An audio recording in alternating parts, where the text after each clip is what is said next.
And welcome to my channel Pragati Institute. और अपने last video में मैंने character of a happy life जो आपकी पोएम है उसके 3 एक्सप्लेनेशंस आपको बनाने बताए थे और साथ में समझाया भी था। और अब बचे हुए इसके जो लास्ट 3 एक्सप्लेनेशंस हैं 4, 5 और 6 स्ट्रेंजर के, वो आज मैं आपको बनाना बताऊंगा। तो चलिए शुरू करते हैं। Stranger number 4।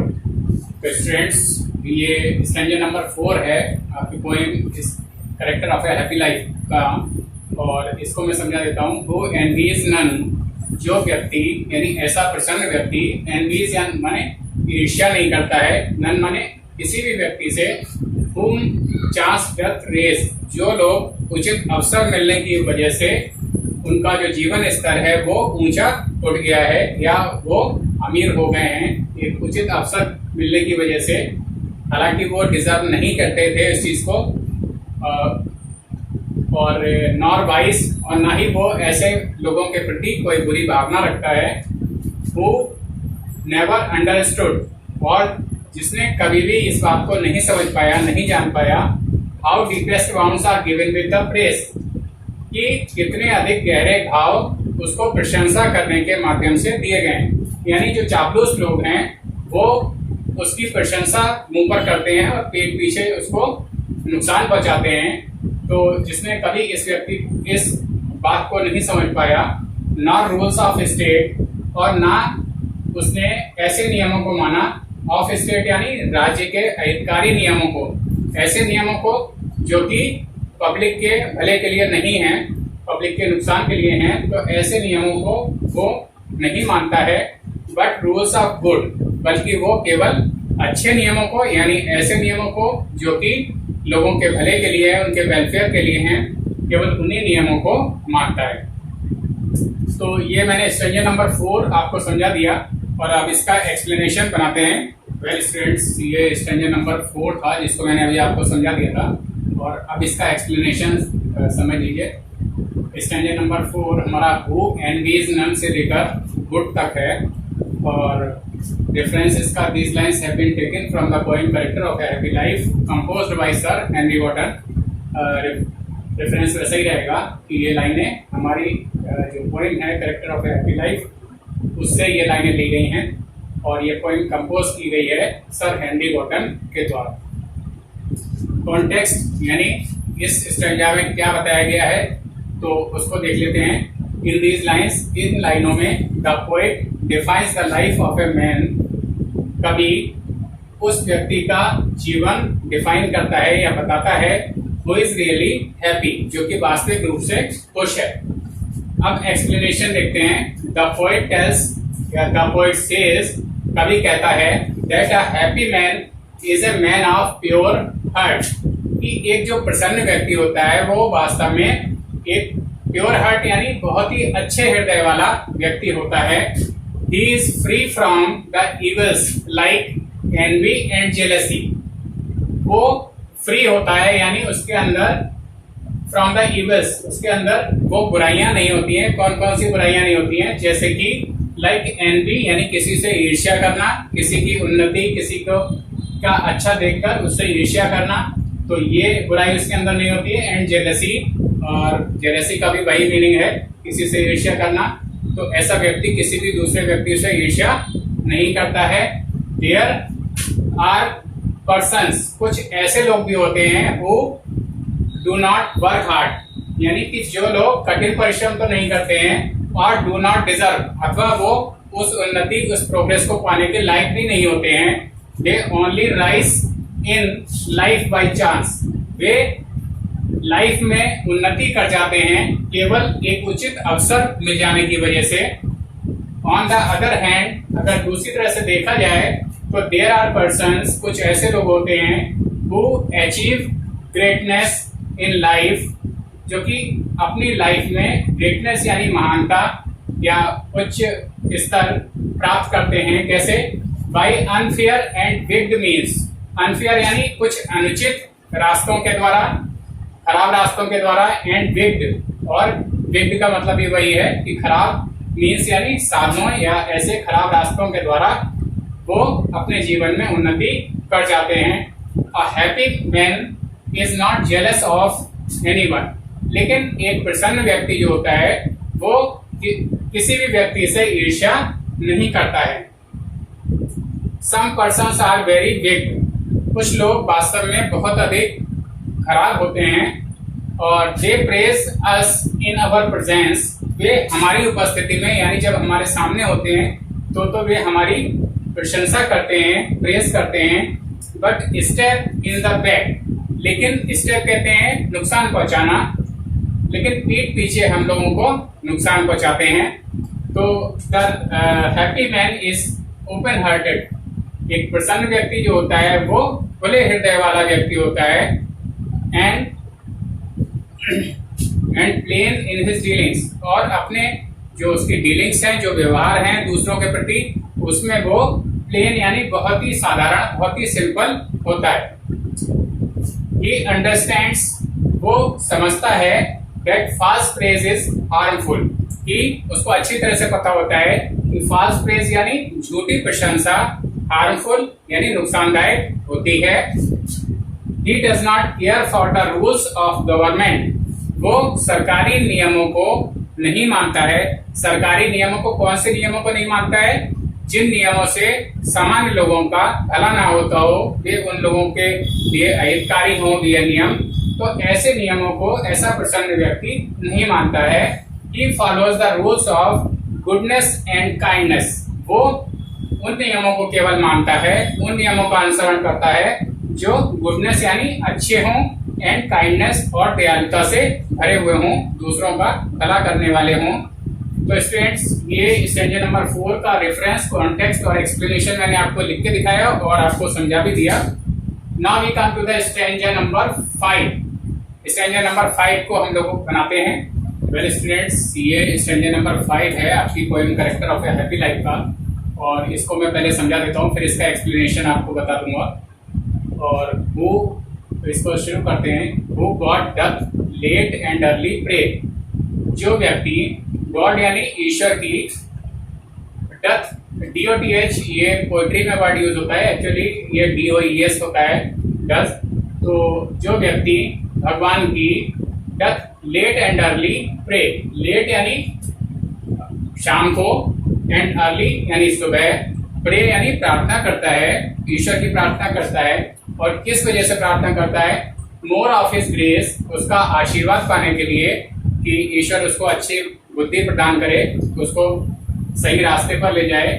तो मोर ऑफ हिज ग्रेस, उसके आशीर्वाद पाने के लिए प्रार्थना करता है। देन गिव्स टू लैंड, और वो भगवान से उपहारों के लिए या तरह तरह की भौतिक वस्तुओं को प्राप्त करने के लिए प्रार्थना नहीं करता है। वो एंटरटेन्स द हार्मलेस डे, जो कि अपने हार्मलेस डे यानी ऐसा दिन जो कि हानि रहित हो, तो ऐसे दिन का मनोरंजन करता है। एंटरटेन्स अपना दिन व्यतीत करता है, मनोरंजन करता है। With a well chosen book, एक अच्छी तरह से चुनी हुई किताब के द्वारा, और फ्रेंड या अच्छे मित्र की संगति में। अच्छी तरह से चुनी हुई किताब का मतलब है कि ऐसी किताब जो हमें सही रास्ता दिखाए, भटकाए नहीं, और ऐसा मित्र जो हमें सही रास्ते पर ले जाए, गलत रास्ते पर नहीं। तो इस तरह से वो व्यक्ति अपने दिन का मनोरंजन करता है या अपने दिन को व्यतीत करता है। तो स्टूडेंट्स, ये जो स्टैंजा नंबर 5 था, ये मैंने आपको समझा दिया, और अब इसका एक्सप्लेनेशन लिखने की बारी है। वेल स्टूडेंट्स, ये स्टैंजा नंबर 5 है आपकी poem character of a happy life का, और ये हु गॉड डथ से लेकर फ्रेंड तक है। ये स्टैंजा नंबर 5। रेफरेंस देखते हैं क्या लिखना है। These lines have been taken from the poem Character of a Happy Life. ये लाइनें Character of a Happy Life poem से ली गई हैं। Composed by Sir Henry Wotton, जो कि सर हेनरी वॉटन जो पोएट हैं उनके द्वारा कंपोज की गई हैं ये पोएम, ये लाइनें। कॉन्टेक्स्ट देखते हैं कि इस स्टैंजा में क्या बताया गया है। तो the poet describes the life of a really happy man, कवि डिस्क्राइब्स यानी वर्णन करता है the life of a really happy man, ये वास्तविक रूप से, रियली वास्तविक रूप से प्रसन्न व्यक्ति के जीवन का वर्णन करता है। सच अ मैन, इस तरह का जो व्यक्ति होता है, पासेज हिज लाइफ हैप्पीली, अपने जीवन को प्रसन्नतापूर्ण तरीके से व्यतीत करता है। एक्सप्लेनेशन, में क्या लिखा हुआ है देखिए, द पोएट पॉइंट्स आउट, कवि बताता है that a happy man prays to God, that a happy man prays to God, कि एक प्रसन्न व्यक्ति प्रेज प्रार्थना करता है टू गॉड यानी ईश्वर से प्रार्थना करता है, डे एंड नाइट, दिन और रात लगातार प्रार्थना करता है ईश्वर से। There is no selfish motive in his prayer, उसकी प्रार्थना में कोई भी स्वार्थी उद्देश्य, मोटिव कहते हैं उद्देश्य के लिए, कोई भी उसका स्वार्थी उद्देश्य नहीं होता है कि वो किसी पर्टिकुलर पर्पस के लिए कोई चीज प्राप्त करने के लिए प्रार्थना करे ईश्वर से, तो ऐसा नहीं होता है। He praise to God for his grace, वह ईश्वर से प्रार्थना करता है उसके आशीर्वाद पाने के लिए। आशीर्वाद किस रूप में, कि उसकी बुद्धि ठीक रहे और उसके जीवन में सब कुछ अनुकूल चलता रहे। He does not pray for any gift or any return from him, वो ईश्वर से किसी गिफ्ट यानी किसी भौतिक वस्तु के लिए प्रार्थना नहीं करता है, और एनी रिटर्न फ्रॉम हिम, और ना ही उससे बदले में कोई चीज प्राप्त करने की कोई अभिलाषा उसकी होती है, कोई इच्छा उसकी होती है। He does not like to harm anybody, वो किसी भी व्यक्ति को, anybody किसी भी व्यक्ति को हार्म या नुकसान नहीं पहुंचाना चाहता है। He passes his time, वो अपना जो समय होता है उसको पास करता है, व्यतीत करता है। किस रूप में व्यतीत करता है, in the company of a good friend, एक अच्छे मित्र, ध्यान दीजिए, गुड यानी एक अच्छे मित्र की संगति में उसके साथ बैठकर वो अपना समय व्यतीत करता है, और अ गुड बुक, एक अच्छी पुस्तक के द्वारा अथवा एक अच्छी पुस्तक के द्वारा भी वो अपना मनोरंजन करता है या अपना समय उपयोग में लाता है। इस जॉयस, उसके जो आनंद है, उसकी जो खुशियां हैं, एंड एक्शंस, और उसके जो काम करने के जो तरीके हैं, आर हार्मलेस, हार्मलेस यानी उनसे किसी को भी किसी भी तरह का नुकसान नहीं पहुंचता है, किसी को भी कोई परेशानी नहीं होती है। तो स्टूडेंट्स, ये स्टेंजा नंबर 5 का रेफरेंस, कॉन्टेक्स्ट और एक्सप्लेनेशन मैंने आपको लिख के दिखाया और समझा भी दिया। और इसके बाद जो लास्ट स्टेंजा है इस पोएम का, तो उसको हम लोग बनाने की कोशिश करते हैं। वेल स्टूडेंट्स, ये स्टेंजा नंबर 6 है आपके poem character of a happy life का। तो इसको अब समझ लेते हैं। This man is free from servants, यानी इस तरह का जो व्यक्ति होता है वो दास्तापूर्ण बंधनों से या गुलामी के बंधनों से मुक्त होता है। ऑफ होप टू राइज, ना तो उसे ऊंचा उठने की आशा होती है, कोई उसको अभिलाषा होती है, और फियर टू फॉल, और ना ही उसको अपने जीवन में सब कुछ नष्ट हो जाने का या नीचे गिरने का, स्थिति को कम हो जाने का, स्थिति के कम हो जाने का कोई भय होता है। लॉर्ड ऑफ हिमसेल्फ, ऐसा व्यक्ति स्वयं का मालिक होता है, स्वयं का स्वामी होता है। दो नॉट ऑफ लैंड्स, यद्यपि उसके पास बहुत अधिक भूमि या भौतिक रूप से समृद्धि उसके पास नहीं होती है।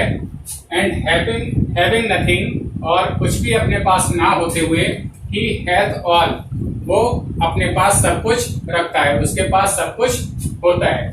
तो स्टूडेंट्स, ये स्टेंजा नंबर 6 मैंने आपको समझा दिया, और अब इसका एक्सप्लेनेशन बनाते हैं। वेल स्टूडेंट्स, ये स्टेंजा नंबर 6 था जो कि मैंने अभी आपको समझा दिया था, और अब इसका रेफरेंस, कॉन्टेक्स्ट और एक्सप्लेनेशन मैंने लिख के दिखा दिया है, और अब आपको समझा देता हूँ। तो देखिए, रेफरेंस वही रहेगा जैसा पहले लिख के आए। These lines have been taken from the poem character of a happy life, ये लाइनें character of a happy life poem से ली गई हैं, composed by Sir Henry Wotton, और जो कि सर हेनरी वॉटन के द्वारा कंपोज की गई है ये लाइनें। कॉन्टेक्स्ट यानी इस स्टेंजा में क्या कहा गया है उसको देखते हैं। Here the poet describes the life of A truly happy man, यहाँ पर कवि वर्णन करता है एक सच्चे रूप से प्रसन्न व्यक्ति का वर्णन करता है। और तो ये कॉन्टेक्स्ट हो गया, और अब एक्सप्लेनेशन देखते हैं। द पोएट सेज, कवि कहता है, that a happy man is a man of free nature, कि एक जो प्रसन्न व्यक्ति होता है वो फ्री नेचर यानी मुक्त प्रकृति वाला व्यक्ति होता है। ही लव्स फ्रीडम, उसको स्वतंत्रता अच्छी लगती है। He does not care for rice, उसे ना तो जीवन में ऊंचा उठने की जो प्रवाह होती है, ऊंचा उठने की ना तो उसे इच्छा होती है और फॉल इन लाइफ, और ना ही उसे इस बात की चिंता होती है कि वो जीवन में उसकी स्थिति कम हो जाएगी या उसकी स्थिति खत्म हो जाएगी, उसके जीवन में जो कुछ है वो सब नष्ट हो जाएगा, उसको इस बात की परवाह नहीं होती है। Success does not make him happy, सफलता उसको बहुत अधिक प्रसन्न नहीं कर देती है। And failure does not discourage him, और असफलता उसको डिस्करेज यानी हतोत्साहित नहीं कर देती है, उसका उत्साह नष्ट नहीं कर देती है असफलता। ही इज वेल बैलेंस्ड, वो बहुत ही संतुलित व्यक्ति होता है। ही हैज सेल्फ कंट्रोल, उसका अपने पर नियंत्रण होता है। So he is really the lord of himself, इसलिए वो वास्तव में अपना मालिक होता है, अपना स्वामी होता है। His desires are under his control, उसकी जो इच्छाएं हैं वो उसके नियंत्रण में होती हैं। Such a happy man, इस तरह का जो प्रसन्न व्यक्ति होता है, may be poor in worldly health, वो सांसारिक दृष्टि से भले ही गरीब हो, but he is the master of all the world in true sense, लेकिन वो सभी का मालिक होता है। ऑल द वर्ल्ड यानी पूरे संसार का वो मालिक होता है। इन ट्रू सेंस यानी सच्चे अर्थों में, वास्तविक रूप में वो सब पूरे संसार का मालिक होता है। और इसमें कुछ विशेष है, उसको मैंने नोट कर दिया है। Here the poet inspires us, यहाँ पर कवि हमें प्रेरित करता है to follow a way of life, जीवन को अपनाने के लिए या किस तरह का जीवन हमें अपनाना चाहिए।